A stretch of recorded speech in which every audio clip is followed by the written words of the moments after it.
Antes da gente iniciar, eu gostaria de pedir a sua autorização para gravar essa entrevista e para o uso do material nessa pesquisa. A gente reforça que você terá acesso no final e poderá solicitar qualquer correção, complementando ou retirada de textos, como você desejar.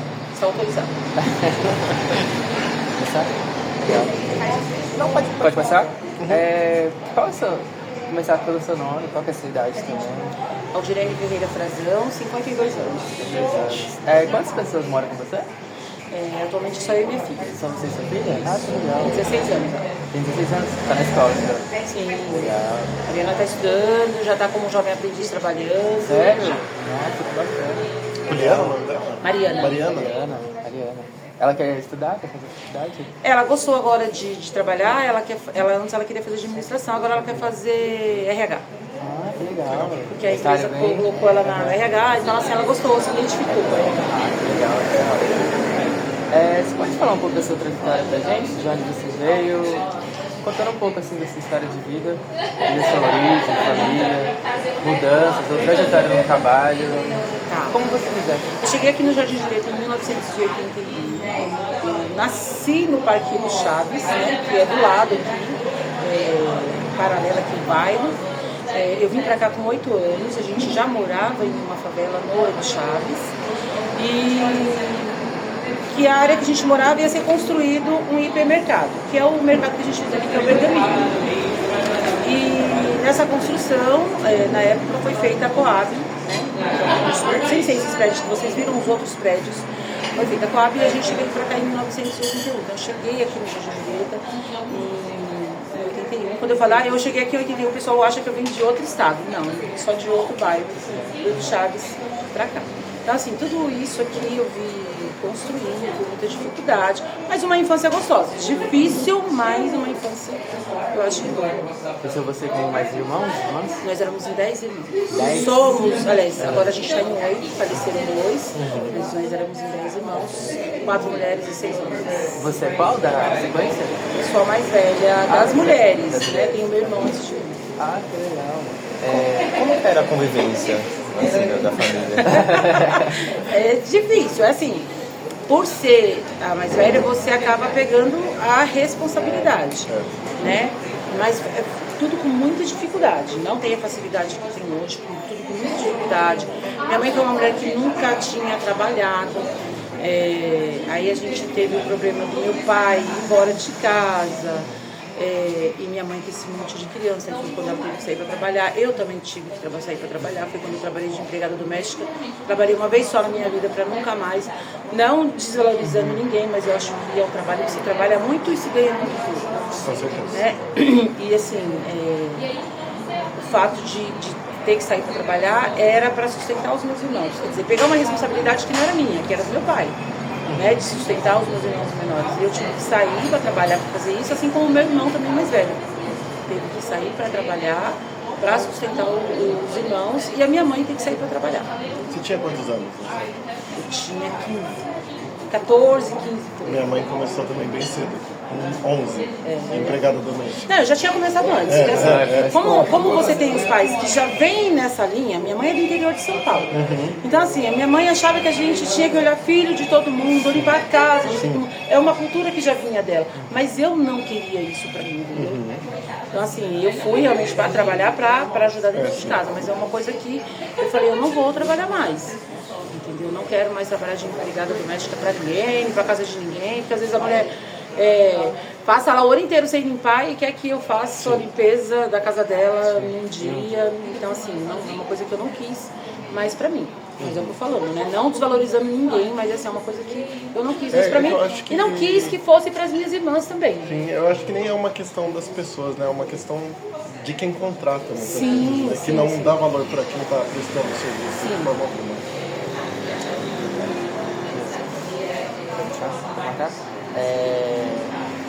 Você falou que sua mãe veio do interior de São Paulo, né? Os seus pais vieram de lá? A minha mãe é do interior, Marília, o meu pai é da Paraíba. Mas o meu pai veio. Mas ele veio pra São Paulo já. Bebê, só nasceu lá, mas foi. Veio pra cá.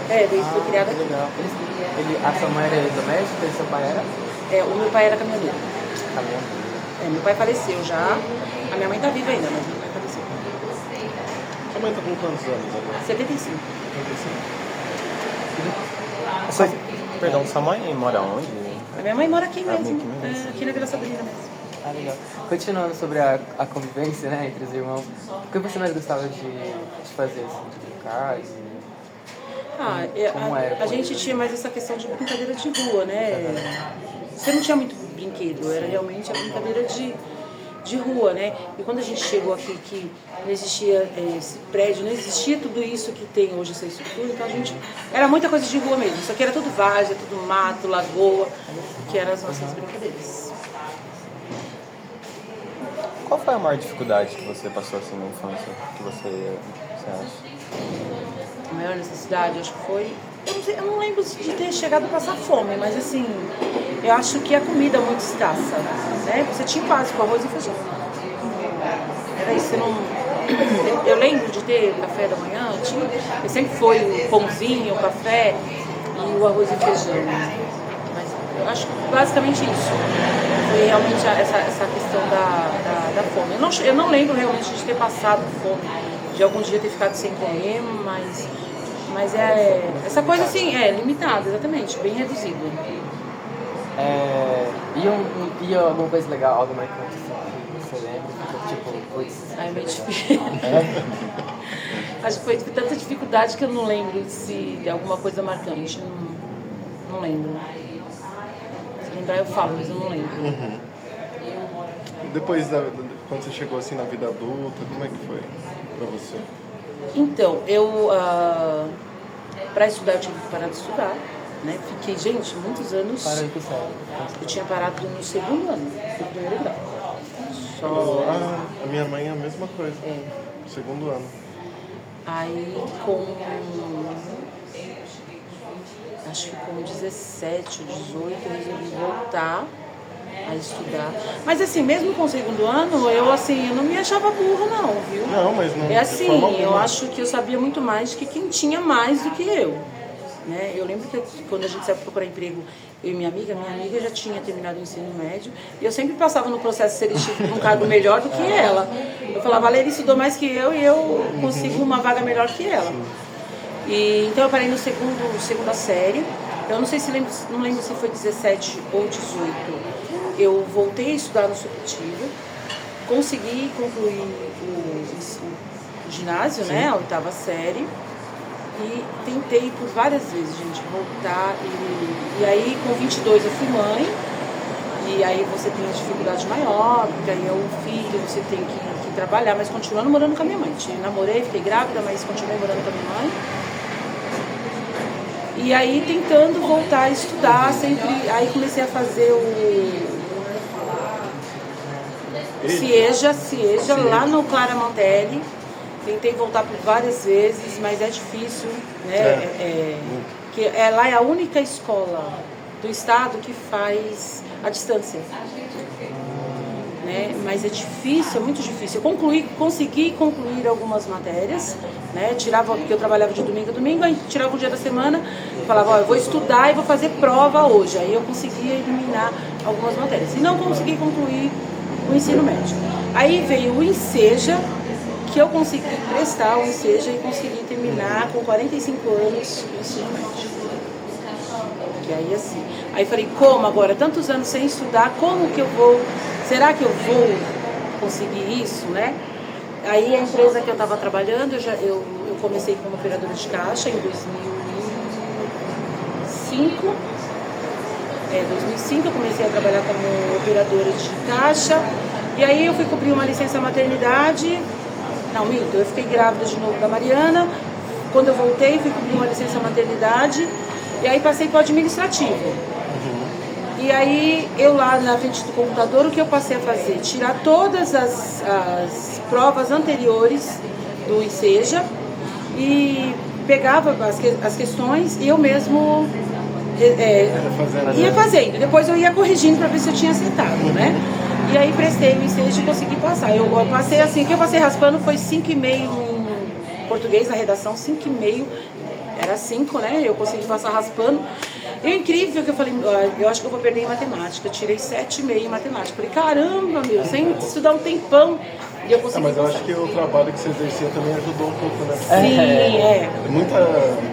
Lida bastante com número, né? Sim, O operador de sim. caixa lida bastante com número administrativo, lida bastante. E eu falei, nossa, eu falei, gente, eu consegui passar com matemática. Eu fiquei preocupada pela matemática, né? Eu achei que na redação eu ia passar assim. Porque redação é assim, ó. Eu consigo desenrolar uma redação. O negócio pra mim é a pontuação. Se você mandar eu desenrolar uma história, eu vou embora, entendeu? Às vezes eu escrevo um livro se você mandar. Mas o negócio é a pontuação. Eu vou escrevendo, mas eu não coloco a pontuação. Então, mas a redação que pesa é às vezes a pontuação, todas essas coisas. Mas foi. Então, aos 45 anos eu consegui concluir o ensino médio, me matriculei para fazer pedagogia, mas também AD, né, à distância. É difícil porque você tem que conciliar casa, trabalho, filho, estudo. É uma rotina muito pesada. Eu chegava muito cansada, isso foi agora na pandemia, né? Que eu comecei a fazer isso, depois da pandemia mesmo. E aí, para ir trabalhar lá, eu acordava às 4 da manhã. Aí a gente tem um barzinho aqui, aí eu saía de lá por volta de 2h30, 3 horas. E vinha fazer almoço e ficava aqui às vezes até 9 horas da manhã. Então, assim, foi uma rotina que eu não estava aguentando mais. Eu não estou aguentando ainda, né? Mas bem corrido. Então, assim, aí eu parei, mas eu quero voltar de novo. Só não sei se tem paciência com criança, né? É difícil. Todo mundo que faz sempre fica com esse questionamento. Eu gosto, eu me dou super bem com os meus sobrinhos, né? Eu sou a tia chata, tá? Eu sou a tia chata. Eu sou a tia que mais briga, mas eu acho que sou a tia que mais brinca com eles, que dá carinho pra eles, que eles gostam. Apesar de ser a tia chata, mas é assim, a tia que eles gostam. Legal.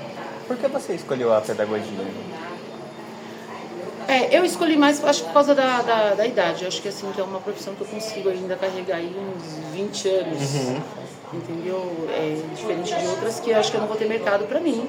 E eu acho que a pedagogia, mesmo eu com mais idade, eu vou conseguir trabalhar por mais um tempo. É o que eu pretendo trabalhar. Não vou parar não. Ainda vai, ainda, né? Vou. A gente pode mudar para o momento da ocupação? Pode. Você pode falar pra gente como você chegou Aqui na ocupação? A ocupação se formou em 2020, né? na pandemia, né? 2020. E aí, assim, aqui começaram a ocupar. Eu não tenho casa. Eu morei em cima da casa da minha mãe, né? Assim como eu, minha irmã, meu outro irmão. Outros tiveram casa, mas assim, a gente não tem casa própria. E aí ficou lá 2 cômodos na casa da minha mãe e eu subi com os meus filhos, né? A Mariana, na época era só eu e o Fernando, depois veio a Mariana e o meu marido Gilmar, que faleceu. Então, 2020, o pessoal começou a ocupar aquela parte, vocês não conhecem, né? A gente fala a parte de trás, que é a parte da Augustina Aragão. Então, o pessoal começou a ocupar. E acho que depois de uma semana que eu fiquei sabendo que estavam ocupando, eu falei, não, eu vou lá. Porque até então, em 2017, eu já tinha vindo aqui nesse lugar pra gente tentar ocupar. Né? Só que aí o cara fez um ABC de fazer um baile funk aqui. E aí parou a Fernandes, e aí deu um rolo, e assim. Aí usaram o ofício, o nome de um deputado federal. Eu sei que deu um rolo, aí a gente parou com essa questão de querer ocupar. E aí 2020 acabou ocupando o pessoal. E aí eu vim, né? Eu lembro que eu falei, eu vou lá, o pessoal a gente não falava ocupar, a gente falava invadir, né? Como muita gente ainda fala, invadir. Aí eu falei, eu vou lá também porque eu quero pedaço. Não tenho casa, eu vou lá também. Aí eu lembro que a minha prima falou assim, você vai nada? Eu falei, Você acreditou? vou. Aí eu peguei uma enxada e uma cavadeirinha que a gente tinha, coloquei nas costas, uma garrafa de café e meu cunhado veio junto. Aí veio meu cunhado, minha sobrinha, minha prima, não sei o que, acho que veio uns 10 parentes. Aí a gente chegou aqui do outro lado e a gente falou, a gente quer um espaço também, né, pra moradia, que a gente não tem moradia. A gente mora em cima da casa da minha mãe, então eu não tenho moradia. Aí começou assim, espera um pouco. E isso foi arrastando a gente pra lá, assim, seu dia inteiro e não arrumaram um espaço pra gente. Aí eu tinha chamado a Andréia também. A Andréia é outra liderança daqui. Né? Na época o marido dela tinha falecido também e eu tinha falado, Andréia, vamos lá, né? Estão invadindo lá, vamos ver se a gente consegue um pedaço. Porque a Andréia também morava em cima da casa da avó. E aí a gente foi sendo empurrado assim e ninguém arrumando espaço. Aí tá bom. A gente deu a volta, passando nessa rua aqui. Aí um dos moradores hoje ele falou, tia, vamos ocupar aqui, tia. Vamos invadir aqui. Aí eu falei, depois a gente volta, né? Assim meio já descrente de tudo. Eu falei, depois a gente volta. Aí quando eu cheguei em casa, eu comecei a fazer almoço, eu falei, se eu chegar lá e não tiver mais, né? Acho que eu vou voltar. Aí liguei para o André e falei, André, é melhor a gente voltar. No mesmo dia? No mesmo dia, assim, a coisa de meia hora, eu falei, André, é melhor a gente voltar. Mas se a gente não pegar agora, André, a gente não vai pegar mais. Aí ela falou, então vamos, nós voltamos. Aí eu sempre brinco que eu falo que eu peguei uma fazenda, né? Eu trouxe um rolo de barbante e a gente amarrou assim, isso aqui é meu. Eu falei, olha, a gente pegou uma fazenda, né? Mas eu penso na minha família, né? Eu pensei que queria na fazenda só pra mim, né? Eu pensei na família no geral, né? A gente amarrou assim o barbante, né? E eu falei, isso é mesmo. Né? E a Andréia também. Mas é difícil você demarcar com o barbante, né? A gente assim, sem noção. E aí aquele mesmo pessoal que estava ocupando lá chegou e falou pra gente assim, quem mandou vocês fazerem isso? Quem mandou vocês invadirem? A gente. Nós mesmos resolvemos ocupar. E aí eles falaram, vocês, então se a polícia chegar, vocês seguram no peito. Segura, a gente segura. Aí viram que não tinha jeito, né? E falaram, chama a Val aí pra ser líder, né? E o Buba. E aí o pessoal, quer dizer, as próprias pessoas me colocaram como líder, não fui eu que me coloquei como líder. Eu estava só realmente pegando o meu espaço, porque eu queria meu espaço. Aí já falou, não, porque a senhora já conhece mais ou menos, eu já participava do conselho participativo. Não que eu estava dentro da política, não que eu já seria uma liderança. Na verdade, eu tomava conta, tinha uma outra associação, era presidente de outra associação, mas que não tinha nada a ver com o movimento de moradia, assim como o assistencial, né? Aí eles falam, não, porque como a senhora já é mestre e tal, então a senhora vai ser a liderança. Aí me colocaram como liderança daqui e chamaram o Buba para vir junto. O Buba também, ele já fazia algumas coisas no Singapura, que é do lado aqui também no Parque do Chaves, o Buba já fazia alguma coisa. E aí a gente se juntou e aquele dia a gente, não, vamos fazer, em vez de todo mundo vir aqui pegar um pedaço, não, vamos determinar um lote para cada um, vamos fazer rua. E assim foi, e surgiu esse lá. Então assim, hoje eu sou presidente da ocupação toda, mas assim, a gente focou nesse pedaço aqui, por isso que saiu mais organizado, porque assim, a gente se organizou. Por mais que tenha chegado aquele monte de gente, porque lá onde foi, não foi chegando um monte de gente igual chegou aqui veio tudo de uma vez. Lá não, lá foi aos poucos. As pessoas foram vendo que assim, algumas foram permanecendo, então foram chegando aos poucos. E aqui não, quando viu o negócio, acho que em 2 dias, totalmente ocupado. Esse processo que te colocaram como líder foi pouco tempo depois que você chegou? Foi logo no mesmo dia. No mesmo dia? No mesmo dia. A gente já com as fitas lá, no mesmo dia já colocaram. Como você se sentiu quando você foi alçada ali? Assim, você ficou com um pouco de medo? Preocupada. Não dá. Porque eu não venho do movimento de moradia, eu nunca ocupei nada. Então é uma coisa que pra mim tudo era novo. Mas é interessante que você sempre teve tocando assim as pessoas, né? Assistência a gente sempre... o povo pelo povo. Antes da gente vir pra cá, eu já estava lá fazendo, lá na Maju, chama Maju, né? E eu já estava fazendo campanha de arrecadação de alimento, né? A gente conseguiu ganhar TNT, fazer máscara, né? As pessoas conseguiram TNT, a gente começou a fazer máscara. Porque no começo da pandemia, muita dificuldade de achar máscara, né? Sim. E a gente usava o quê? O que tinha? Pano, foi TNT, então a gente foi fazendo em casa as máscaras. Nós sentamos lá, começamos a fazer máscara, pegamos uma caixa de som, colocamos na porta da associação, arrecadando alimento, conseguimos arrecadar bastante alimento. Então assim, já tinha começado. Lá, na verdade, eu já estava lá desde 2014. Lá. Só que não é tão intenso como é aqui. Entendeu? Lá é muito mais fácil. Lá já é um pessoal que se considera um pessoal de classe média. Né? Apesar de ser Coab, foi uma Coab que foi construída para funcionário público.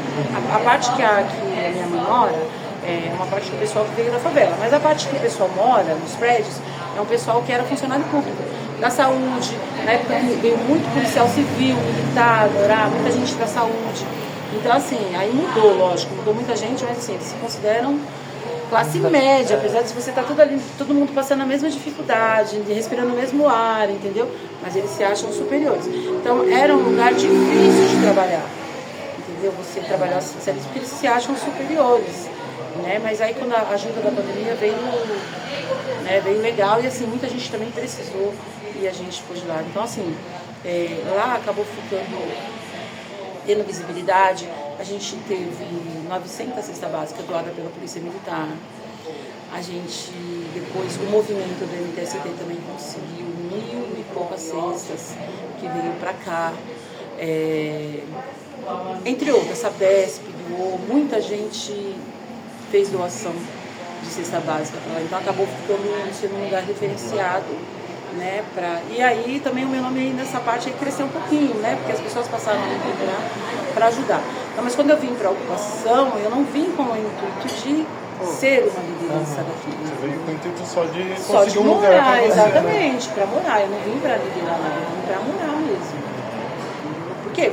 Primeiro que já tinham as pessoas que tinham começado isso, não podia nem atropelar isso, porque já tinha uma liderança aqui, já tinha as pessoas que já tinham começado. Eu só vim realmente para morar. Você começou a falar da pandemia, como é que você acha que foi esse início do período da pandemia na região? Como é que você acha que as pessoas lidaram? Como que você acha que ela... Tipo, como que você ficou sabendo? Hã? A pandemia acho que foi um susto. Um susto, né? Veio do nada, né? Do nada. Então, eu já tinha saído da empresa, eu trabalhei 15 anos. Mesmo assim, eu prestava serviço eu trabalhei no Expo Center Norte. A gente tinha o complexo, Expo Center Norte, Lar Center, tudo o complexo, eu trabalhava ali naquele complexo.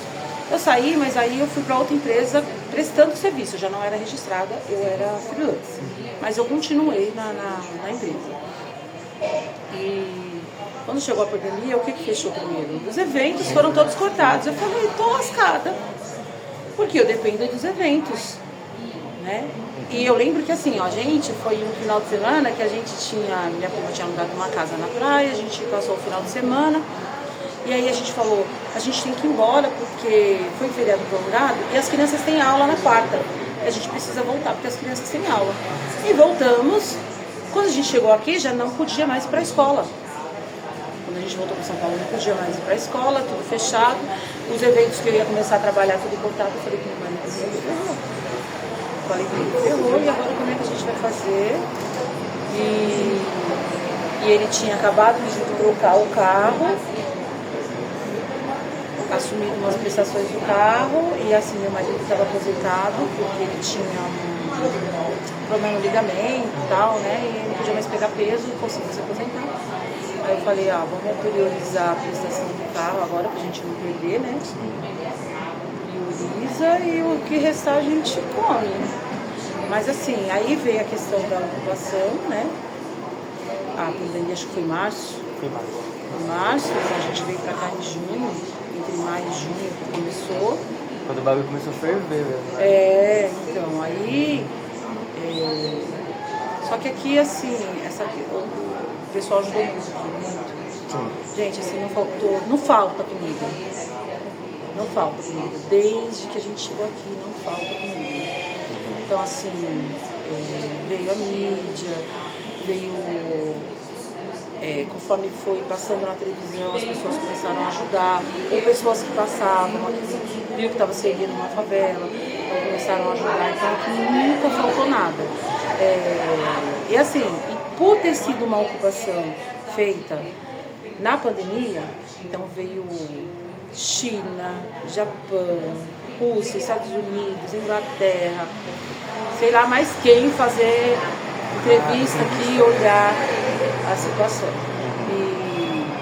E quando começou aqui, aí assim, aquela coisa de começou uma invasão lá no terminal de carga.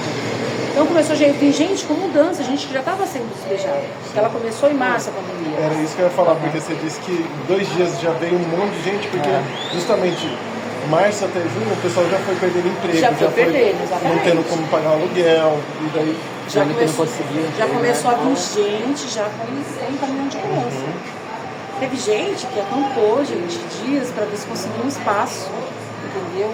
Porque, lógico, todo lugar tem aquelas pessoas que se aproveitam, os oportunistas. Aqui não foi diferente, teve os oportunistas. Então, assim, eu sem experiência em ocupação. Para mim, todo mundo precisava morar. Porque você está vindo, Né? Num momento Todo difícil mundo precisava desse. morar, mas teve muito oportunista. Então, aí, assim, veio um pessoal do Parque Novo Mundo que ajudou a gente, foi tirando, foi conversando com o pessoal, tá, foi tirando e foi colocando essas famílias que permaneceram ali dias na frente da ocupação, né? Que não tinha esses prédios ainda, na frente da ocupação, permanecendo por dias, esperando um lugar para morar. E aí a gente foi colocando essas famílias. Ainda existem os oportunistas, né? Mas foi isso, foi chegando gente. Gente, chegava gente de tudo quanto é lugar que vocês imaginam.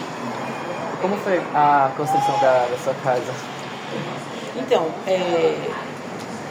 eu lembro que quando a gente veio, foi um pedaço meu, do meu filho e da minha sobrinha, né? Então, o que a gente fez? A gente fechou um lote só, é como se fechasse tudo isso aqui. Aí o pessoal falava, mas não pode, uma pessoa pegar tudo isso, não pode, gente, né? Tem que dividir. E a gente não tinha cercado ainda, né? A gente não tinha dinheiro, porque o único dinheiro que veio pra gente foi do auxílio. Quando liberou a primeira parcela do auxílio, foi que a gente comprou a madeira.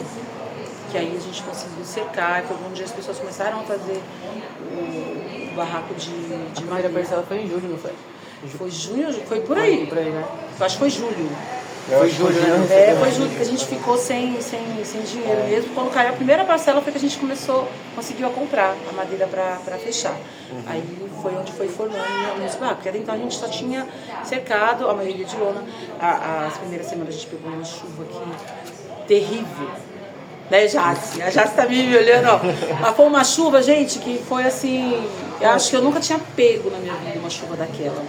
Que junho e julho é os meses mais frios, né? Sim, então, e o frio. E uma chuva, a gente pegou uma chuva que assim, você não conhece o terreno, você não sabe se alaga, né? Mas todo mundo permaneceu naquela chuva, aquele temporal. E aqui é incrível esse lugar aqui, agora acho que não por causa toda essa construção. Mas aqui quando é frio é muito frio, quando é calor é muito calor, e quando a chuva vem é muito forte. Então é assim, é um lugar que a gente não conhecia. Então uma chuva muito forte, praticamente todos com lona, ninguém tinha ainda telhado, todo mundo com lona. Então aquela coisa assim, né? Você vai para um lado, o negócio fura do outro, você vai para o outro. Mas a gente conseguiu passar aí pelo primeiro temporal, que foi terrível. As noites frias, que foram à base de fogueiras, porque não tínhamos energia. Então as noites frias a gente passou aí tudo à base de fogueira. Para ligar a energia, né? Não sei se vocês vão chegar nesse ponto, mas eu já estou aí adiantando.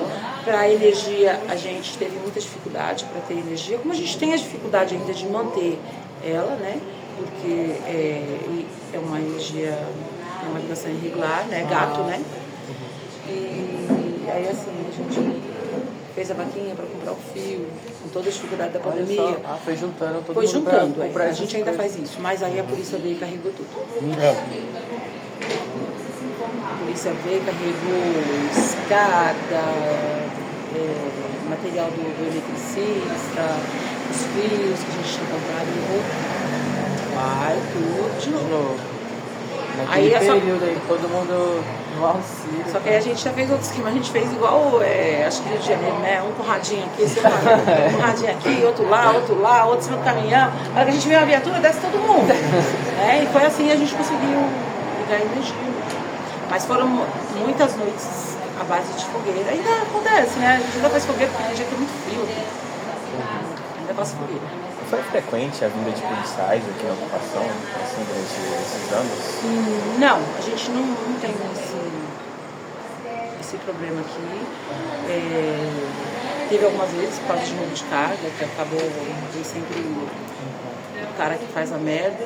Mas a gente não tem problema com essa coisa da polícia, tá passando aqui, tá estourando barraco. A gente não tem isso aqui. Tá? Só se tiver realmente algum roubo e tá dando em alguma casa, mas quanto a isso aqui a gente não tem esse problema. E mesmo quando a gente estava no começo que ocupou, não teve a polícia veio só naquele dia que nós ocupamos. Como viu que era muita gente, não fez nada, aí assim, ó, tem que esperar o que a justiça Vai determinar, determinar, né? entendeu? Aí não veio mais nem polícia, nem ninguém da prefeitura, não veio mais nada. Depois desse período da lona que você comentou, vocês começaram a comprar madeira, vocês começaram a estruturar. Como é que foi esse processo de estruturação? Como que ficou dividido? Então, ficou dividido 4,5 por 9 para cada morador. Seu irmão né? tá aqui? Hã? Seu irmão? Minha irmã. Seu irmão tá aqui? Não, minha irmã fez ontem a entrevista, ela estava aqui. Ah, legal. Ela fez ontem. Que aí ficou para ela e para minha sobrinha. Ela não pegou dois, ela podia ter pego dois, né? Que é um para ela e um para a filha. Não, ela pegou um só, sendo para as duas. Mas ela tem outra filha também que ficou. Minha família toda quase está aqui, quase toda aqui. E eu falei, ó, gente, é a oportunidade de vocês terem a casa de vocês. Se não for agora, só trabalhando muito, muito, muito, muito na vida, né? Para conseguir. Mas a família toda está praticamente aqui. Os meus irmãos. Acho que só uma irmã que não tá. Não, só uma irmã. O resto tá tudo. Hoje em dia continua de madeira, vocês fizeram alvenaria, Então, como é que tá? Aqui, essa área, a maioria já está de alvenaria. Esse lote. O outro lote não está. Apesar de ter sido o primeiro a ter sido ocupado, mas não está todo de alvenaria. A maioria ainda é madeira. Mas eu acho que isso é um pouco mais de comodismo. Porque Essa parte você falou que se organizou mais, né? Sim.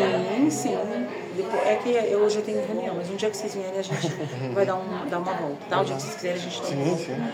Mas para vocês verem como é mais estruturado aqui, mais organizado, do que aqui a gente não tem viela. Aqui a gente fez travessas.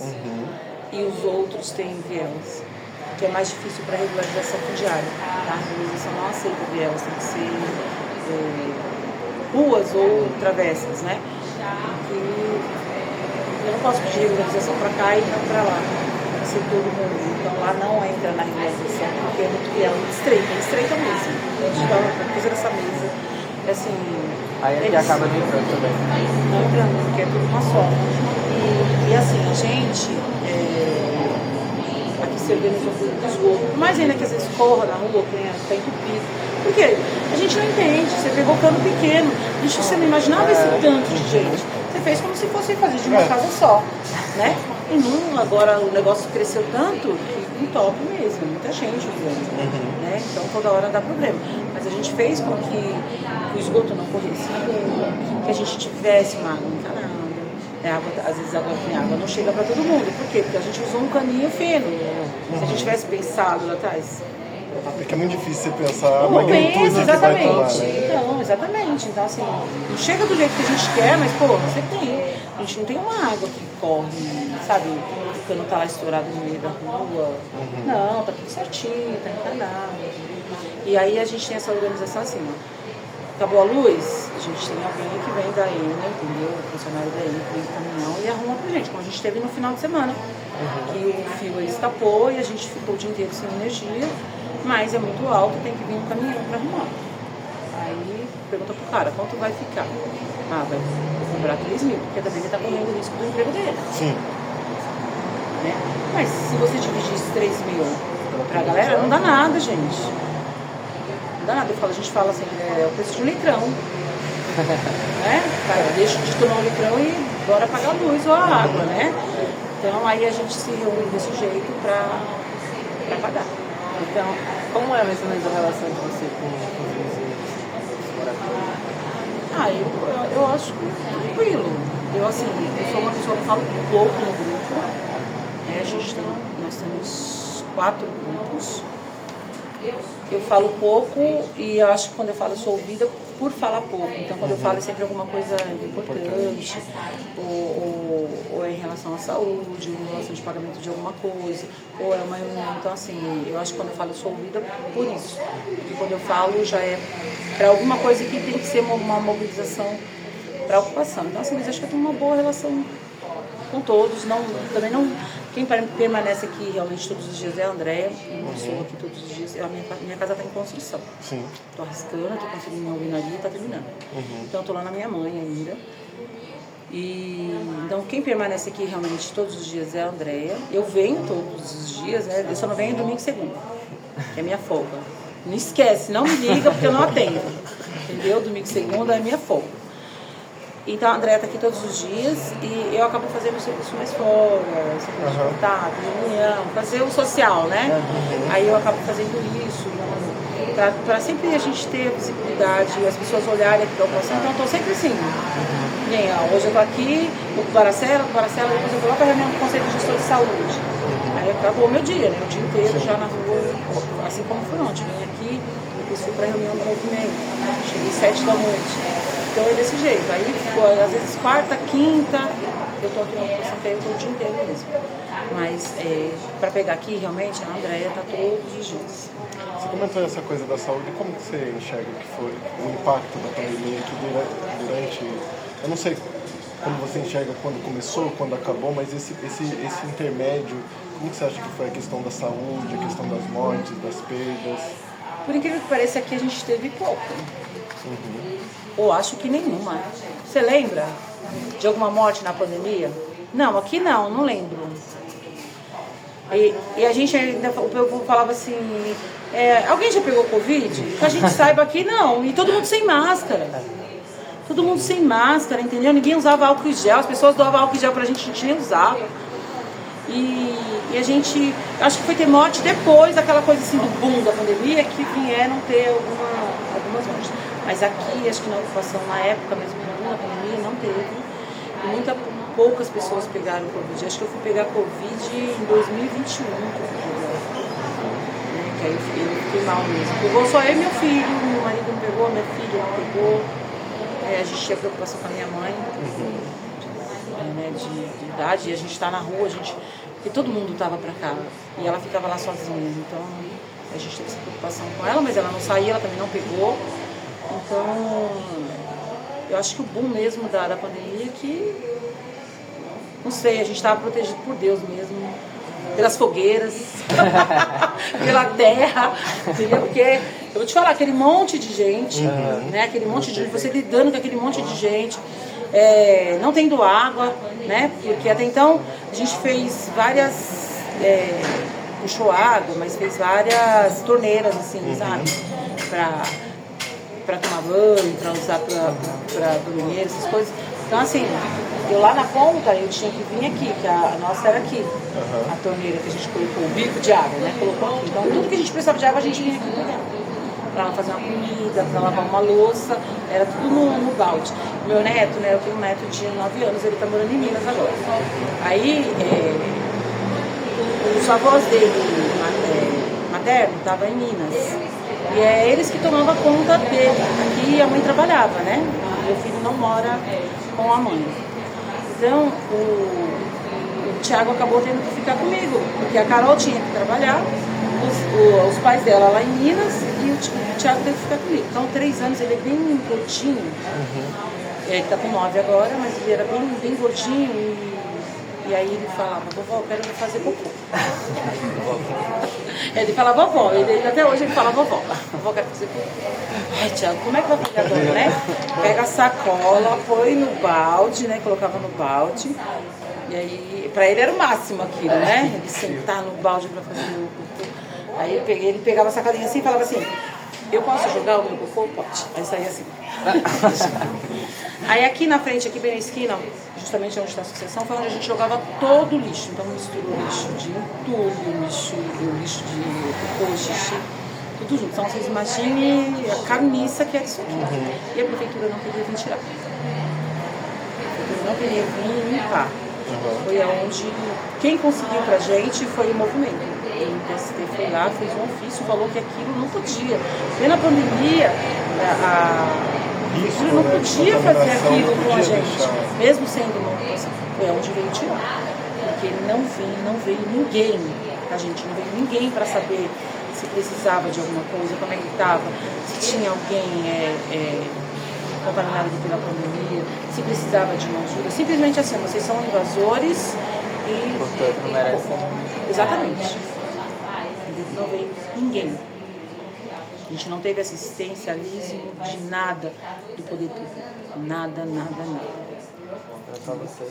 Eu acho Em nenhum momento da pandemia, assim, o poder público ajudou alguma coisa? Não, nada. Se não é um movimento, o MTST, que aqui é uma ocupação que não tem a bandeira deles, tá? Mas eles apoiam a gente. Sim. Então, assim, se não fosse o movimento mandar ofício e fazer alguns pedidos, muitas coisas aqui a gente não tinha conseguido. Tá? Não tinha conseguido, então não veio ajudar em nada. Se precisava de uma cesta básica, as primeiras cestas que chegaram aqui foi do movimento, usando ofícios deles e falando que precisava ser feita alguma coisa aqui. Foi onde veio a cesta básica, mas fora isso, não veio mais nada. Veio cesta básica, tá? Mas o pessoal tinha gás pra fazer a comida? Tinha, porque foi quando começou já o auxílio, né? Aí, Verdade. quando começou o auxílio, aí já começou a ser. E veio muita coisa, muito produto de higiene, já começou a vir também. Você consegue identificar, assim, uma das maiores dificuldades, assim, desse período? Pra você? Eu acho que o que todo mundo pensou é o que eu vou comer. Acho que, além da moradia, foi na questão da comida mesmo. Né? Porque sem o emprego, sem lugar para morar. E aí, que para mim foi o que veio. O que a gente vai fazer? Para mim foi o meu pensamento quando fechou tudo. Que aí eu falei com o meu marido, e agora? Como é que a gente vai sobreviver? Sem trabalhar, porque assim, eles assumem uma parte das contas, que lá minha mãe tem conta de água, eles contas para pagar, e eu ficava com a parte essa questão de mercado. Como é que a gente vai fazer? Eu acho que isso foi uma das preocupações das pessoas, além da moradia, que muitos perderam, foi a questão da alimentação. Eu acho que nem se pensou em saúde, entendeu? Acho que nem pensou nisso. Eu acho que foi realmente como é que a gente vai fazer agora. Mas eu falei, que Deus foi tão bom que aqui, gente, nunca faltou nada. A primeira sexta foi o movimento que trouxe. A gente tem um centro espírita que servia sopa pra gente na sexta e no sábado. Eles faziam a sopa, ou eles servem até hoje a sopa no sábado. Independente de sol, chuva, frio, calor, a sopa tá aqui todos os sábados, antes era sexta e sábado. Ele também trazia cesta básica, que ele podia trazia, tinha uma igreja também, que eu não sei nem de onde é aquela igreja, que o pastor bem velhinho, você lembra? Um pastor bem velhinho. Eles vinham também, traziam as coisas pra gente. Aí tinha o pessoal que trazia chocolate quente com mortadela. Então assim, sempre teve alguma coisa. Alguém sempre trazia trazia marmita. A gente pegava aquela comida ruim lá mas comia também, né? Tinha uma igreja lá na Armênia que ela dava marmita, fazia marmitex, que é igual a cozinha aqui. Eles montaram uma cozinha assim enorme, recebia muita doação. Então eu ia lá e pegava 200 marmitas. Só que eu não entregava aqui, eu entregava lá na associação. E aí tinha outro pessoal que pegava aqui. Só que era uma carne moída de soja, gente. Aí assim, soja já não é gostosa. E se você não faz bem, não desce. Né? Aí muita gente comia só o arroz e feijão mesmo, a soja. Mas também essa igreja ajudou muito também com essas marmitas. E fora as pessoas que vinham, entendeu? E sempre fazia alguma ação, assim, sempre trazia alguma comida. Chegava alguém de madrugada. Essa coisa que o pessoal faz sopa, faz lanche, entrega na madrugada, entregava muito aqui. Eu acho interessante que foi uma construção comunitária, né? Sim. Porque o Estado se omitiu completamente. Né? E continua. Continua. Não é diferente, tá? Esses 5 anos, por esse tempo que se passou, não mudou.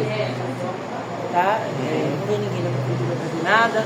Tudo que se chega aqui são as nossas articulações. É tudo que a gente pede, entendeu? Você leva a demanda e exige que venha. Então, nada vem por espontânea vontade do poder público. Assim, que a gente acha. Você acha que essa questão que você falou do pessoal aqui que não usava máscara e etc., você acha que a questão do fim da pandemia não tem como precisar exatamente, porque o pessoal estava vivendo, estava tentando construir tudo, reerguer a vida, então Sim. não necessariamente tem um final, porque é um processo contínuo que vem vindo, né? Sim. Continua. Tem gente ainda que teve Covid, né? Ainda peguei Covid 2 vezes. Eu peço sempre para o posto de saúde. Eu fui conselheira da UBS e aí eu tenho esse vínculo com o pessoal da UBS, apesar de não usar a UBS, eu fui conselheira de lá. E assim, eu tenho um vínculo quando eu peço, que nem a gente teve a campanha da gripe, da vacinação da gripe. Zé, dá para mandar fazer uma campanha da vacinação lá? Dá. Vem aqui e faz a campanha da vacinação. Teve aí o surto de sarampo, né? Que teve que tomar a vacina de sarampo, rubéola e eu não lembro a outra, coqueluche. Aí veio também, fez a campanha aqui. Eles precisam fazer uma campanha, bater uma meta de lá, de alguma campanha? A gente pode fazer aí? Pode. Entendeu? Pode vir, faz aqui. Tá? Aí você tem esse vínculo agora que não tinha, você tem esse com a saúde. Eu faço parte também da supervisão. Às vezes alguma coisa que eu preciso aqui, eu falo, lá na ocupação precisa, tem que ir. Então aí você leva um pouco do teu bairro aqui, lá para dentro, não só da coordenação de saúde, mas sim para a subprefeitura, entendeu? A gente que nem precisa às vezes que venha tirar entulho aqui. Morador folgado. Eu falo morador folgado porque o morador tem um ecoponto que é 150 metros aqui. O morador não vai jogar no ecoponto, ele joga aqui no meio da rua. Né? Aí assim, você jogou essa caixinha, o cara já vai jogar um sofá, outro vai jogar um armário, outro vai jogar a casa que desmontou. Aí a gente tem um problema sério aqui de rato, porque isso aqui era um terreno de várzea. Então, depois se vocês olharem ali fora, a gente tem muito buraco de rato, é ratazana, é rato grande, que faz buracos assim enormes. Então, você já tem um problema que já tinha antes, porque aqui, além de ser um lugar de várzea, é um lugar de descarte de entulho. Então, você tem muito lixo ainda por baixo, né? E escorpião. A gente teve muito problema de escorpião quando a gente chegou. Por causa do mato, né? Por causa do mato e da sujeira. Muita gente foi picada aqui, porque a gente trabalhou aqui à noite. Você não podia sair daqui. Porque se você saísse daqui, você ia chegar no outro dia, tinha outra pessoa no seu lugar. Então a gente trabalhou aqui à noite, tem muita gente picada pelo escorpião. Né? Ainda quando a gente vai mexer, ainda você acha. Lugares que ainda é barraco, quando vai fazer, que tem gente ainda, gente, que não tem um chão feito de cimento, é terra ainda. Tem gente que tem situação muito precária. Tem gente que melhorou muito, mas tem muita gente que às vezes come algo que está aqui na cozinha. Tá? E tem essa situação ainda, de que você fala, tem gente que mora assim ainda, mora ainda na madeira, no chão batido, não tem um esgoto. Porque muita gente fez aqui a caixinha de esgoto. Sabe, igual você tá lá na floresta, faz um buraco lá, faz as coisas lá dentro e o solo vai absorvendo aquilo. Só que aqui é entulho, não absorve. Aqui é entulho. Então, para você chegar lá na terra, você tem que tirar muita sujeira daqui para chegar. Então, às vezes você chega na casa do cara, tá mau cheiro, porque ele ainda tem a caixinha lá que ele fez lá em 2020. Isso não melhorou. Né? Então, ainda você tem problema do escorpião aqui. Quando vai mexer na terra, mas assim, você acha que eles vêm para fazer alguma coisa? Não vem. Aí eu falo, recolhe o escorpião, entendeu? E a gente leva logo para a saúde. Eu falo, mas você não pode trazer aqui, mas você tem que mandar alguém lá.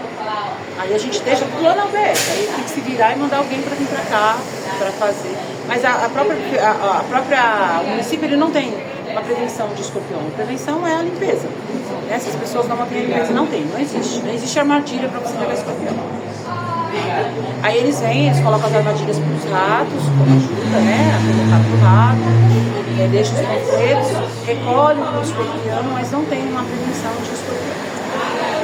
Pô, até porque escorpião, né, lá a gente morava também no chão batido e a gente cavava fossa, né, a gente fazia fossa, né. Diferente dessa outra caixinha. Já ia geral e fazia o buraco lá e... Então, é fossa mesmo, é isso mesmo que faz aqui. Tá. Eu falo caixinha porque eles falam lá atrás do quadradinho, né? Mas é fossa, é fossa. Aí, pô, mas escorpião, né, caraca? E eu falei, eu tenho pavor de escorpião. Eu vim parar num lugar que é cheio de escorpião, eu tenho pavor. Mas eu acho curioso que até hoje vocês que fazem um intermédio para eles conseguirem, para conseguir, não é conseguir algo grande, mas é conseguir o mínimo, né? Conseguir uma vacina, conseguir retirar rato, escorpião, etc. Como se a gente não pertencesse. Sim. Né? Como se você não fosse eleitor, você não pertence a esse município. Então, assim, se a gente não leva essa demanda, ela não vem até aqui. Né? Então, é um erro isso. Você acha que o fluxo de pessoas que chegam e saem ainda continua muito alto? Como é que foi? Diminuiu bastante, mudou muito a característica da ocupação. Eu acho que hoje fica realmente as pessoas que pagam aluguel, que pagavam aluguel, porque hoje não pagam, que a gente chama a nossa casa, a minha casa, né? Eu posso não ter ainda conquistado essa terra, ela não está no meu nome, mas é minha casa, é um lugar que eu chamo de casa, porque eu conquistei isso. Você construiu, né? Exatamente. Então, eu acho que hoje a gente, a maioria, eu inclusive falo com o André, vai morador ruim, Jô, eu preciso falar com você depois, viu? Tá bom. Urgente. Urgente? É. Tá. Aquela ia falar comigo, ela foi embora.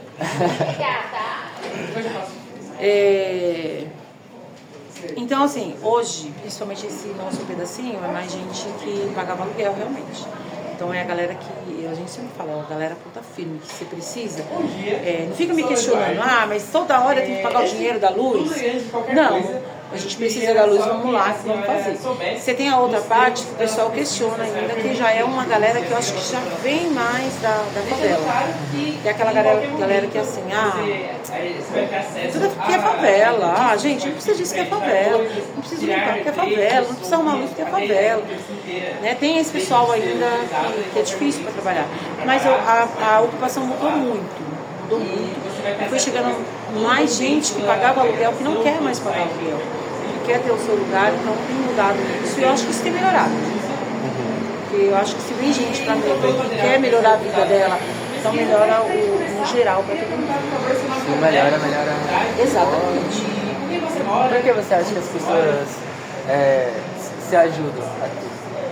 Porque eu acho que, olha, o que eu sempre falo para eles, eu corro atrás das coisas. Então assim, eu não vou ganhar isso sozinha. Estou lutando, né? Às vezes eu estou sozinha lá para falar de vocês, para falar sobre essas 1000 pessoas, essas 1000 famílias, mas assim, a vitória ela não é só minha, ela é de vocês. E a vitória de vocês é a minha. Né? Então assim, nós somos um conjunto, nunca é o eu, somos nós. Né? Então a gente tem que se unir para fazer tudo, para a melhoria de tudo tem que se unir. Eu acho que isso vem muito também porque vocês construíram isso aqui juntos. Né? Sim. Tipo, essa coletividade. Mas você tem ainda aquele morador que fala assim, fui eu que ocupei, fui eu que invadi o meu lugar. Não foi você que me deu. Entendeu? Mas não vê que você não vai ganhar sozinho. Se eu não tivesse, ele não tivesse, ele não tiver, você não vai ganhar sozinho. Porque se fosse pra estar um sozinho aqui, ia estar. Com certeza a prefeitura já tinha tirado, já tinha, sabe? Assim, nós somos um coletivo. Se não tiver todo mundo junto, não vai. Né? Isso a gente chama pra luta também. Quando tem que sair pra luta, tem que ir todo mundo, gente. Tem que ir todo mundo, porque assim, não sou eu e a Andréia que mora aqui, não. Então acaba jogando a responsabilidade assim, de mim e da Andréia, não é só eu e a Andréia, não, é todo mundo. E a gente vai só como representante, mas assim, tem que ter vocês juntos, se não tiver vocês juntos. De nada serve eu e ela. Porque vocês são a voz, vocês conseguem projetar melhor a voz, mas vocês estão representando as questões que todos estão passando. Sim. É a mesma luta. Você acha que bastante gente aqui da ocupação participa dessas demonstrações, mobilizações que você organiza mais? Participa. Os atos, esses últimos que teve, como não foi diretamente ligado aqui, eles não foram muito. Eu até falei que vocês têm que ir, porque assim, quando a gente vai para algum ato, o movimento, ele chama outros bairros, outras ocupações, para fazer com que aquilo cresça, seja maior. Entendeu? Então vocês, mesmo que não é nossa ocupação, vocês têm que irem também para apoiar as outras. Quando a gente precisa, eles estão lá para apoiar. Mas quando tem ato que é direcionado aqui, vai bastante gente. Só para voltar num tópico, sobre a vacinação da Covid, mais especificamente. como você viu esse processo aqui na ocupação? Tanto do ponto de vista dos moradores, como eles viam a vacinação, tanto como o poder público agiu, se foi satisfatório, se não foi? A gente teve que fazer como toda a população, teve que ir até o UBS. Não teve nada de diferente aqui. Nada. Todo mundo teve que esperar a tua faixa etária, entendeu? E ir para o UBS. Você acha que bastante gente foi se vacinar? Foi bastante gente. Porque em alguns lugares a gente vê que o pessoal não teve esse engajamento de ir se vacinar. Não, só não foi aqueles que é bolsonarista, né? Que o Bolsonaro falou para não tomar e eles arriscam para não tomar. Então, mas fora isso, não. Quando você disse que o perfil daqui mudou, é não só esse do teu lugar ou outra coisa? Como assim? Tipo,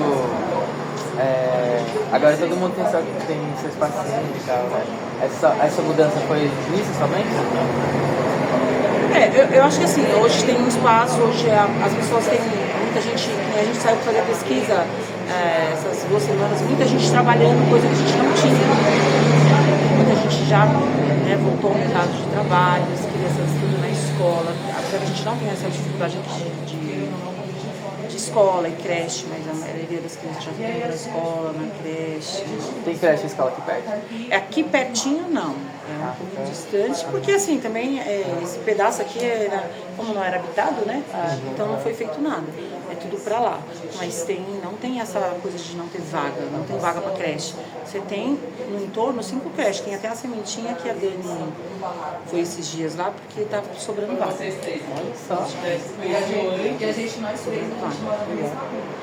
Mas você tem CCA, você tem EMEI, você tem IMF, tem tudo que eles precisam, né? O escasso ainda realmente é só a saúde, mas lá onde eu tinha associação, a gente teve que desocupar lá, porque como a Adri falou, o Danilo do Poço, né, que você já ouviu falar do Danilo do Poço, né, vocês, é o vereador daqui, que ele a gente se bate, porque ele me tirou de lá da associação. Me tirou não, né? Ele sugeriu pro secretário de saúde que lá fosse feita a UBS. Eu falei que eu me retirava porque era uma coisa que era uma benfeitoria para todos. Mas se fosse ele me retirar, eu não iria sair. Como a Lina tentou fazer uma vez, eu não tinha saído. Mas como era para a UBS, eu entregaria em prédio. Então lá agora vai ser feita a UBS. A gente espera que melhore, porque a nossa UBS ela é 2 casas geminadas muito pequenas, onde assim, é uma UBS que não tem dentista.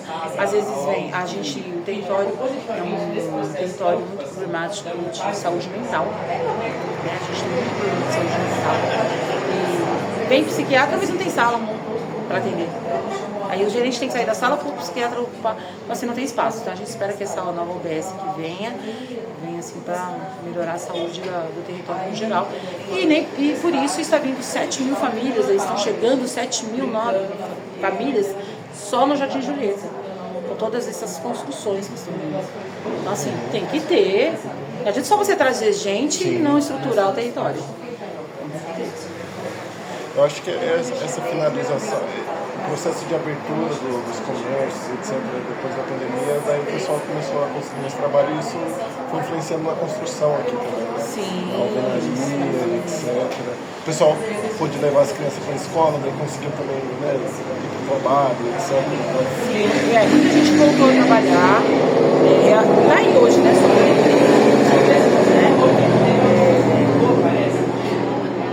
Mas assim, eu acho que essa questão de o pessoal começar a trabalhar e começar a construir, é que não dá pra gente sair mesmo, senão vocês iam ver como assim, a mudança depois, depois pode passar pra vocês isso, a gente tem as fotos do começo, eu vou passar pra ela também os links das reportagens. Ela chegou a mostrar uma pra gente. Qual que vocês viram da Globo News? Não lembro agora. Eu acho que é. Que é bem comprida, da Globo News. Não, acho que era do Viva. Da Viva? Porque era pequenininho, né? 3 minutinhos, né? Não, do Globo News é maior. Eu lembro que nessa que a gente viu, você aparecia chamando o pessoal pra uma reunião. É verdade. Essa foi uma... É verdade. Foi uma equipe que eles ficaram aqui por 30 dias, gravando a ocupação, né? com o pessoal da Folha de São Paulo. Da Eles Folha. ficaram 30 dias aqui na ocupação. O pessoal aqui já estava acostumado com as câmeras, né? Brother. E o pessoal, os meninos já chegavam, hoje eu vou entrevistar você, legal, tal. Ninguém tinha o que fazer mesmo, né, gente? Porque não tinha trabalho. Ninguém tinha o que fazer. Então, filmavam aqui. Então, eles ficaram 30 dias, pegaram algumas famílias para acompanhar o dia a dia, né? Mas foi bem legal. Aí uns que deu mais, repercutiu mais foi o da Globo News, que eles vieram, acho que vieram uns 2 dias. Inclusive o André ficou amigo da gente, né? O André sempre vem aqui. Ou sempre que precisa de alguma reportagem também, ele pede. Ou às vezes ele vem aqui também só para conversar. Eu tô com saudade, eu vou aí. Aí ele vem, então ficou bem legal. Eu na pandemia, essa questão do trabalho, eu falei, o que eu vou fazer? Aí eu tinha uma banca de pastel que eu já tinha comprado, porque a empresa que eu estava trabalhando já estava com meu salário atrasado há 3 meses. Eu já estava passando... Antes da pandemia. Eu já estava com o salário atrasado há 3 meses. Aí eu falei, minha vida virou uma bagunça. Aí eu comprei uma banquinha de pastel e passei a vender batata frita na porta da casa da minha mãe. E batata frita vende bem, né? Aí depois eu parei, voltei para trabalhar para essa outra empresa de freelance e parei de vender batata. Aí quando a gente veio para cá, eu peguei e montei, eu falei com meu marido, vamos vender pastel. O pastel é rápido, barato, né? E a gente consegue vender. E aí começamos a vender pastel. Lógico, tinha dia que vendia um pastel, tinha dia que não vendia nenhum, mas você vai construindo isso, né? E eu vendo ainda até hoje pastel e batata frita, só que assim, já tem a minha clientela, né? Já tem a galera. Tem dia que eu trabalho igual louca vendendo pastel e batata. Mas isso foi uma das coisas que a gente conseguiu segurar. Ele deu dinheiro do pão, meu marido deu dinheiro do cigarro que não tinha. Foi onde a gente conseguiu segurar. E depois, com a construção, a gente conseguiu fazer o barzinho, porque ele queria fazer alguma coisa, e ele começou a ficar com o bar e eu ficava com o pastel e com a batata. E aí estou até hoje ainda com o pastel e a batata. O pessoal só reclama porque eu não abro todos os dias, porque não dá para abrir todos os dias, né? Onde que você vende o pastel e a batata? É aqui mesmo? Aqui mesmo. Depois a gente passa lá para vocês verem. Tá vendendo hoje? Hoje não. Hoje tem reunião, não vai vender hoje, tem não. Vocês vão iam gostar, viu? Porque assim, é gostosa, viu? Não é porque eu faço, não. Como que são essas reuniões assim? Então, hoje vai ter uma reunião lá no Baracela, que é uma ocupação aqui no Parque Novo Mundo. Aí vai vir o secretário de Periferias, que é o Guilherme Simões, e a Natália Boulos, que é a mulher do Boulos, que vai ser apresentada como a sucessora dele aí para deputada federal. E como eu faço parte do movimento Povo pelo Povo, aí pedi para estar.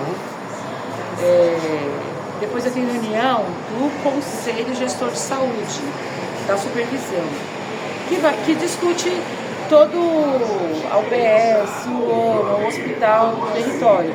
Qual o problema? O que está acontecendo? Superlotação, atendimento, faltando médico, tudo isso a gente vai discutir hoje nessa reunião. Hoje a novidade vai ser colocar a placa de começo da construção da UBS. Então hoje com certeza a pauta vai ser a construção da UBS, que o Danilo do Poço está falando que foi ele, não foi ele, o dinheiro está vindo pelo PAC, isso é uma luta desde 1990, do território pedindo uma UBS que foi construída lá no outro bairro, porque essa UBS que a gente tem, ela está em outro bairro, não no nosso. Então agora a gente vai ter uma UBS realmente no bairro. Então com certeza a pauta da reunião vai ser isso hoje. E aí, entre outras, né? A semana de segunda-feira eu vou para Brasília na Marcha das Mulheres Negras, né? E aí eu volto só quarta-feira.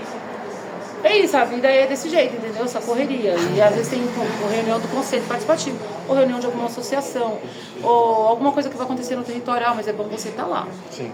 Entendeu? É bom você estar lá, porque vão falar de lá do seu local, às vezes é reunião do metrô, às vezes é reunião do CDH. Então, assim, a gente está sempre, eu falo, meu Deus do céu, por que eu falei que eu ia? Por que eu falei que eu ia se eu não tenho tempo? Às vezes eu marco 3, 4 compromissos no mesmo dia e eu não tenho mania de anotar, sabe? É tudo na cabeça. Aí quando vem fala, você vai. Mas como que eu vou em 3 lugares ao mesmo tempo? Não dá, gente, eu tenho que escolher um, porque não dá pra fazer tudo. Mas é isso, entendeu? Eu tento levar o nome da ocupação em tudo que eu posso. Todo lugar eu falo mesmo. Eu ia perguntar quantos anos a sua filha tinha quando você viu essa foto? A Mariana tinha 10 anos, 11 anos. Porque eu ia perguntar pra você como você enxerga esse processo, porque ela cresceu aqui, né? Ela cresceu com você inserido no movimento. Como que você acha que isso influenciou ela em alguns aspectos? Como que você enxerga isso? Eu queria que ela fosse mais dentro de tudo isso, entendeu? Ela não é muito, não. Ela não é muito chegada, não. Mas tem um espírito de lutador, entendeu? Sabe dos direitos. E eu acho que ela tem um pouquinho de orgulho, porque assim, na escola ela fala, a minha mãe lidera. Ela fez um curso no SESC Senat, a minha mãe é liderança de da ocupação. A escola que ela fez, o fundamental, eu também falava que a minha mãe é de lá da ocupação. Tanto que assim, eu tenho uma boa relação com a diretora da escola, que ela sabe que eu sou liderança da ocupação. Quando ela precisa de alguma coisa, ela chama o CCA também, onde ela foi. Ela fala, não, minha mãe é de lá. O SESC Senat. O SESC Senat é um sindicato, é como se fosse o SESC, só que dos caminhoneiros. Né? E ela fez o curso, e de lá desse curso que ela foi encaminhada para trabalhar na administração aqui do terminal. E aí ela falou, a minha mãe é liderança, o cara falou, não acredito, a gente tem que estar lá. Aí o cara já me ligou, ela passou meu telefone, o cara já ligou, já fui eu e a Dani lá para conhecer, eles já vieram aqui para almoçar, já vamos fazer parceria. Então isso é bom, né? Porque assim, às vezes as pessoas não conhecem, não sabem que tem uma liderança. Tem gente que fala pra gente assim, nossa, eu não sabia que aqui em São Paulo existia liderança assim, para liderar. A gente tem, para manter essa organização, você tem que ter alguém à frente, né? Então isso a gente vai construindo, entendeu? Ela pode não estar dentro, assim, inserida 100%, mas agora quem gosta é minha sobrinha. Minha sobrinha veio também. A minha sobrinha adora estar junto, assim, participar. Eu falo pra ela, Vitória, vamos com a tia numa reunião tal? Vamos.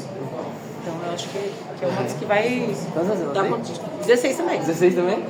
É uma das que vai continuar na luta aí, junto, né? Vai seguir os passos da tia. Legal. Nesse período da pandemia, as crianças brincavam muito na rua? Como é que era o convívio tudo na das rua. crianças? Tudo na rua.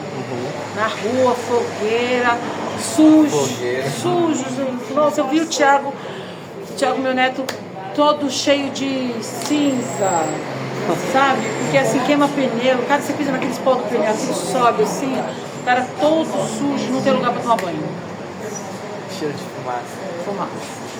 A comunidade que convivia bastante junto, você mencionou fogueiras à noite, Muito. pessoas passavam, vocês conversavam. Muito junto. Você não tinha o que fazer. Sim. Então assim, durante o dia, ou a gente estava fazendo barraco, melhoria nos barracos, né? E sentava na rua e à noite era fogueira. Então muita convivência, assim. Legal. Bem desse jeito mesmo. Aí o pessoal passava, via aquela turma e vamos fazer doação de sopa, vamos fazer doação de pão. Então é uma comunidade muito abençoada. Aí hoje você tem a cozinha, né, que serve essa refeição. Mas a gente foi muito ajudado, muita gente ajudou aqui. Se passou muita gente. E tem ainda os que permanecem, que ainda ajudam. Não todos os meses, né, mas pelo menos uma vez por ano passa aqui. Vou deixar um presente para as crianças, vou fazer um almoço, né? Vamos fazer um lanche, vamos fazer uma festa, passa a gente no centro da sopa, né? Eles fazem uma festa no final do ano, que eles pegam um espaço desse, montam uma loja de brinquedo, e a criança vai lá e escolhe o brinquedo que ela quer. Todo ano eles fazem isso. Esse ano vai fazer aqui. Aqui? Vai dizer? Esse ano vai fazer aqui. Geralmente é véspera de Natal, 24 e 25 de dezembro. Você comentou que o pessoal você acha que o problema mais sério de saúde aqui é a questão da saúde mental. Eu queria perguntar, você acha que esse foi o resquício mais severo da pandemia? Como que o pessoal aqui enxerga essa questão da saúde mental? Porque tem muita gente que, por exemplo, a minha mãe, ela tem essa questão da saúde mental por conta da pandemia, porque ela perdeu minha avó e etc. Só que ela não consegue, sabe, assimilar, tipo, não, eu tenho depressão, ela meio que se recusa a acreditar que ela tem algum problema de saúde mental. A minha mãe, mas a minha mãe acho que é Alzheimer. Aí você fala pra ela assim, mãe, você tem que ir tratar. Ela fala, não tô ficando louca. Exatamente a mesma coisa. Tá ficando louca, mas né, é uma coisa que é hereditária, é de família mesmo. A gente sabe que isso passa para gerações, mas a gente tem que procurar, mas na cabeça dela não, porque ela tá bem. Ela fala 10 vezes a mesma coisa. Ela fala, te falei daquele negócio assim, porque ela fala de novo, e fala de novo, e fala de novo. Mas aí a gente vai falar, ela fala, não, mas eu não tô louca. Mas essa questão aqui, pode ser sim, o problema da pandemia, mas já é um território que é problemático mesmo, por causa de questão do crack. A gente tem muito usuário de crack que afeta, né? Então você tem muita criança autista também. A gente não sabe também se isso é uma questão da pandemia. São crianças que é geração aí Covid, né? Crianças que nasceram nesse período e que está tendo muito autismo. E tem muita gente com problema mental. Agora, eu não sei te falar aí se isso já era, se não era. A gente não chegou a trabalhar isso, se essa pessoa era assim antes da pandemia ou não era, entendeu? Mas tem sim, o território não só aqui, tá? Mas quando a gente fala o território, Vila Maria, Vila Guilherme, né? O nosso distrito todo tem esse problema. Tanto que a gente está aí na luta por CAPS, o CAPS AD, que é álcool e droga, adulto, e aí agora saiu o CAPS IJ, que é infanto-juvenil, e a UBS para que venham os psiquiatras para encaminhar essas pessoas para lugares, né, devidos. Mas aí a gente vindo com essa UBS para cá, vamos ver se isso rola mesmo, se vai ter ali um consultório, mas isso a gente tem mesmo, um problema seríssimo de mental. Tem anônimos?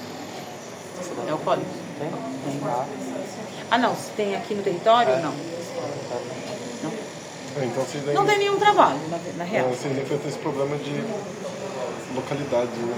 Nada. Então, porque nada assim, o único CAPS AD que tem, que é o álcool e droga, você tem em Santana.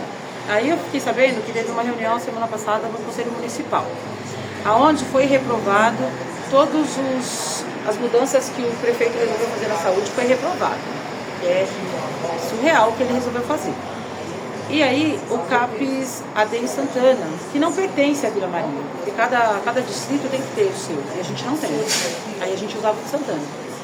Aí o de Santana operava no nível 2 e o governo achava que ele estava no 3, seria mais estruturado. Não é, ele era o 2. E aí agora o bombeiro foi fazer o laudo, foi reprovado, porque é uma casa antiga e não pode. É muita gente circulando, e é uma casa assim, que acho que é de madeira, assim, até. Aquelas casas bem antigas em Santana. E vai fechar o CAPS. O único CAPS AD que a gente tinha vai fechar. Então, vocês imaginam. Você acha que essa questão do alcoolismo, do tabagismo é grande aqui? Muitas pessoas. O álcool, não só o álcool, cigarro, a droga. Muito. Desde o começo, ou você acha que foi algo que foi aumentando assim? Foi aumentando. Essa chegada do crack, né, que você compra R$2, assim, aumentou muito. Dá dó, sabe? É muito jovem.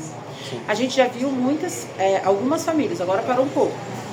Mas, vamos dizer, há 2 anos atrás, você via famílias inteiras pelo crack. As famílias que se acabaram, entendeu? Gente que vendeu barraco para pagar clínica pro filho. Eu falava, gente, como é que você vende seu barraco para pagar a clínica? E a hora que ele sair da clínica, como é que ele vai fazer se ele não tem um lugar para morar? Mas é o desespero, entendeu? De seu filho estar naquela situação. Então aí assim, a gente viu vários casos desses aqui. Ou famílias inteiras assim, se perdendo. Isso diminuiu um pouco agora, mas a gente, começo não, uns 2 anos atrás aí, famílias inteiras foram desfeitas aí no Brasil. Eu acho que essa falta de assistência de saúde é o que afeta, né? Porque a pessoa está ali naquela situação, muitas vezes ela quer sair, mas não tem uma ajuda para ela conseguir se agarrar. É muito burocrático para você conseguir internar uma pessoa via aí poder público. Entendeu? Aí você acaba caindo na mão de clínicas, tá? Que A gente já ouviu falar muito nisso, que espancam eles em vez de ajudar, acabam espancando, trabalho escravo para ir para a clínica, que eles falam que vai ajudar. Não, ele vai ter um trabalho aqui, mas não é, né? É um trabalho escravo. Porque eles precisam realmente de tratamento. Não adianta, gente. Por mais que falam assim, ó, não, é um trabalho espiritual que vai tirar da droga. Não tira. Se você não tiver ali o medicamento ali, ó, para combater a abstinência dele, não vai, não adianta. Eu acho que por mais fé que você tenha, não vai. Você tem que ter ali essa questão do remédio mesmo para controlar a abstinência ali, os 3 meses. Então, era necessário mesmo que o governo ajudasse nisso, né? Você não tem nenhuma política pública para isso. E aí são famílias que são desfeitas, entendeu? Quantas vezes eu e a André você não vende seu barraco, né? Para e pensa, tenta achar outro jeito, ou a gente tenta ajudar, mas eu já tentei internar, gente, algumas pessoas, mas é muito difícil, eu passei o dia inteirinho e a gente só conseguiu internar algumas pessoas, porque assim, a gente tem algum conhecimento político, senão a gente não tinha conseguido internar. Então eu não acho certo, entendeu? Porque eu conheço alguém que vai me facilitar, isso tem que ser para todos. Sim. Eu acho que é um processo que eles fazem, né? Porque se tem uma família que é usuária, muitas vezes, a depender do governo, eles utilizam isso para desumanizar o espaço, desumanizar a comunidade, né? É justificar a omissão deles naquele espaço. E não podia fazer um trabalho? Você sabe que tem muito usuário? Faz um trabalho dentro da ocupação, procura a gente cede o espaço. Não tem, gente, não tem nada do poder público. Nada. Tudo que a gente consegue realmente é na luta, é a gente indo atrás. Não tem nada. Não se vê nada de espontâneo do governo. A gente vai mandar lá para a ocupação. Não vem. E a cozinha, como você acha que foi? Qual você acha que foi muito grande o impacto da construção? Com certeza. Está sendo, né? Está sendo. Eu falo que está sendo porque assim, a gente vê pelas reuniões do conselho, né? Aí quando a gente fala da cozinha, eu queria conhecer. Então a gente já trouxe todo mundo do conselho, já trouxe o Stove Berlim, já trouxe da UBS, o Jardim Brasil, já veio uma galera aqui para conhecer a cozinha, para ver o impacto que isso está causando no território. E positivo, né? Que eu acho que afeta o problema maior que você tinha pontuado, que é a questão da fome. Sim. A professora tinha comentado essa questão da insegurança familiar e muitas vezes a pessoa não percebe que ela está numa situação de insegurança alimentar, né? Eu já tive famílias aqui que, assim, isso já está passado já aquele pico da pandemia. Que aí veio uma moça que falou, ó, fulana está dando pão com água para as crianças e é o que ela está comendo. Pão e água. Aí eu fui lá, conversei com ela falou, eu tô com vergonha. Uma mulher que sempre trabalhou. Eu tô com vergonha porque eu não tenho dinheiro. Eu falei, não tem que ter vergonha, né? A gente tá aqui para ajudar. Aí a gente conseguiu uma cesta. Eu falei, mas como que eu dou a cesta para ela se ela não tem o gás? E se a gente compra o gás, ela não tem comida. Aí você vai conversando as pessoas, conversa ali e conseguimos comprar para ela o gás e a cesta. E, pô, é uma mulher que trabalha muito, ela trabalha em 2 empregos agora. Né? Então você vê. E ainda tem gente assim, né? Tem gente que às vezes não tem dinheiro para comprar o gás. E aí a gente joga no grupo, né? A maioria das vezes é o boba que joga no grupo. Gente, a gente tá com uma família sem gás, tá? Alguém pode ajudar com 5, com 10. Aí vai fazendo ali a arrecadação e consegue comprar o gás em dia. Assim tá não. A comida. Que consegue pegar de segunda a sexta, pegar o almoço aqui, né? Mas às vezes não tem, no final de semana não tem pra janta. Então é necessário, sim, o gás e ter uma cesta básica em casa, né? A cesta geralmente eu arrumo porque eu consigo a cesta do Cidade Solidária. Então geralmente a gente, ou então conversa aqui com a Dani sempre tem um arroz, um feijão pra dar. A Dani vai lá e tira daqui e fala, não, pode ir, a gente monta uma cesta. Né? A questão da comida agora acho que tá mais resolvida, entendeu? Mas tem essa questão ainda do gás, né? Essa questão às vezes de remédio, que nem foi domingo, o cara, Dona Val, é um senhor, a gente chama de Bolsonaro porque ele é bolsonarista e o próprio dele ficou Bolsonaro, né? Quando você fala Bolsonaro, todo mundo já sabe quem é o Bolsonaro. Mas aí ele vem, Dona Val, eu passei no médico e eu consegui pegar, só não consegui pegar esse remédio. E agora, aí começou, eu tô com muita tosse, começou a tossir. Eu peguei e comprei um remédio, liguei lá pra Drogazil e entregou o remédio dele. Então aí tem gente ainda que a gente ajuda disso. Né? A fralda agora, que era a dona Fátima, que tava com problema, tinha que usar fralda, agora não precisa mais. As fraldas que vem ela deixa aqui, aí a gente doa pra outra pessoa. E assim vai, entendeu? A gente vai se virando entre nós e as pessoas, eu sempre falo, pessoas físicas que nos ajudam, né? Sim. Mas o poder público, totalmente omisso aqui, não ajuda em nada. Não pode ser, pode falar. Quer terminar com falar alguma coisa que a gente falou? Ah, eu não lembro. Quer falar alguma coisa? Não, só alguma coisa pra você ficar à vontade. Qualquer comentário. Não lembro. Eu só queria agradecer a vocês também, Pô, a né? gente tem que agradecer. A gente tem que agradecer. Porque espero que vocês venham mais. Era legal se vocês tivessem participado lá da pesquisa que ela fez, que vocês entram na casa. Foi o que a gente falou na semana passada. Vocês vão ter surpresa, vocês vão ver casas que vocês falam assim, nossa, que legal, como é que pode, dentro da ocupação, uma casa legal assim. E aí vocês entram e eles falam, meu, realidade totalmente diferente. Como pode? Totalmente, eu falei, chão ainda, de terra, madeira, o cara na fossa ainda, entendeu? Vocês vão ver esses contrastes aqui. Eu só quero fazer uma última pergunta. Como você vê o futuro dentro da ocupação? E seu também? Eu espero que a gente, para 2026, aí a gente já tenha uma solução. No futuro eu quero ver se a gente ou vai para esses apartamentos, eu prefiro permanecer aqui, né? Que a gente continue aqui, regularize aqui. É meio difícil, mas no futuro eu quero que logo cada um esteja na sua moradia, que eu tenha sossego, tá, gente? Eu quero me aposentar. Paz, né? Não sei se eu vou conseguir, né? Mas eu falei que depois que tudo isso passar eu quero descansar realmente. Viver um pouco a minha vida, coisa que eu não fiz. Eu trabalhei todos esses anos. E a hora que assim eu podia parar um pouco, eu não falei, né? Mas meu marido faleceu tem 2 anos. E ele estava na luta com a gente. E aí agora sim, eu recebo a aposentadoria, mas eu quero assim, um pouquinho de sossego, eu vou falar chorando. E sossegar um pouco, descansar um pouco depois de toda essa luta, mas assim, é ver todo esse pessoal sentado, todo mundo com a tua moradia, né? E eu falar, meu, cumprir com o que eu lutei até agora. Acho que é isso. Eu não ia chorar, tá vendo? Você ia chorar. É isso, entendeu? Saber que tudo isso que valeu a pena. Eu acho que vai valer sim. Chegar lá na frente, tudo isso vai valer a pena sim. Eu vou falar, olha, eu participei desse processo, entendeu? Assim como está acontecendo agora da UBS, eu acho que assim, não vai ser 100% meu, mas assim, tem meu dedinho lá também. Tem a minha luta lá também, entendeu? Eu acho que é isso para o futuro, entendeu?